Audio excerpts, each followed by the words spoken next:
ওয়ালাইকুম আসসালাম। তোমার নাম কি? আমার নাম ইফাত। তোমার বাড়ি তো রংপুর। আচ্ছা কত এটা এটা কি বলে রংপুরের ভাষায়? এটা হাড়ির ঢাকনা। এটা হাড়ির ঢাকনা না, হয় নাই। আপনারা কেউ যদি বলতে পারেন অবশ্যই কমেন্ট করে জানিয়ে দেবেন এটার নাম কি।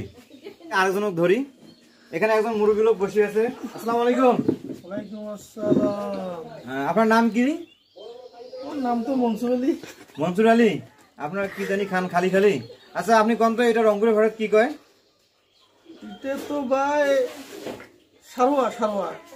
পাইছে দর্শক, উনি পাইছে, ওনাকে আমরা স্পেশাল পুরস্কার দেবো, সেটা ক্যামেরার পিছনে। এটার নাম কভার পাইছে। আপনারা যদি ভালো করে কভার পান, আসলে ওনার কথাটা ঠিক আছে কিনা তাহলে কমেন্ট করে জানিয়ে দিবেন। যার উত্তর সঠিক হবে তাকে আমরা পুরস্কার করব। আচ্ছা তোমরা যাই যাই এটার উত্তর কভার পাবেন, তাক তাক পুরস্কার দেওয়া হবে, স্পেশাল পুরস্কার। অবশ্যই কমেন্ট করে আপনি আপনার মতামতটা দিবেন, আমরা দেখব কে আসল উত্তর করতে পারেন।